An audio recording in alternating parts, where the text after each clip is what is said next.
మాకు కూడా అవకాశం కల్పించి మాకు చాలా వరకు పేదవాళ్ళని అందరినీ కూడా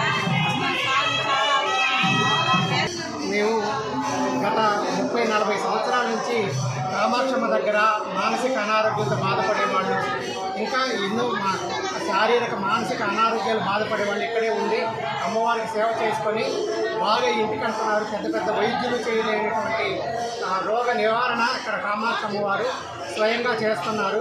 రాత్రిపూట నిద్ర చేయడం కూడా ఇక్కడ సాంప్రదాయం. కానీ ఇక్కడే సంవత్సరాల తరబడి అనారోగ్యంతో ఉండే వీళ్ళకి బ్రతుకు జీవనం అనేది లేదు. ఇవంతా సంవత్సరాల తరబడి ఇక్కడ సేవార్థులు ఉన్నారు. గతంలో వచ్చినటువంటి చైర్మన్లు అందరూ కూడా సేవార్థులకి అనేక సౌకర్యాలు కల్పించారు. ఇక్కడ బాత్రూమ్ కానీ భోజన వసతి కానీ కల్పించి వాళ్ళు అమ్మవారికి సేవ చేసుకోవడానికి సౌకర్యం కల్పించారు.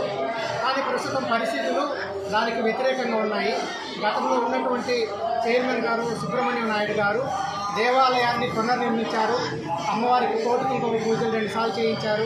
కుంభాభిషేకం చేయించారు. ప్రతిరోజు వాళ్ళు ప్రత్యేకంగా ప్రతిరోజు గుడికి వచ్చి గుడిలో మంచి చెడ్డ వాళ్ళు చూసుకునేవాళ్ళు. ఇక్కడ గుడిని చాలా శుభ్రంగా పరిశుభ్రంగా ఉంచేవాళ్ళు. ప్రతి సేవార్థితో కలగలుపుగా ఉండేవాళ్ళు.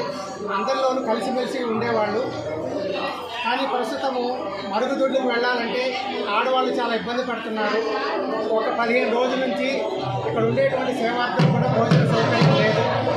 కాబట్టి దీని మీద దేవాలయ అధికారులు స్పందించి నిరుపేదలైనటువంటి ఎటువంటి ఆర్థిక స్వావలంబన లేనటువంటి వీరికి కాస్త సౌకర్యాలు కల్పించవలసిందిగా మరుగుదొడ్లు సౌకర్యం భోజన సౌకర్యం కల్పించవలసింది కోరుతున్నాం.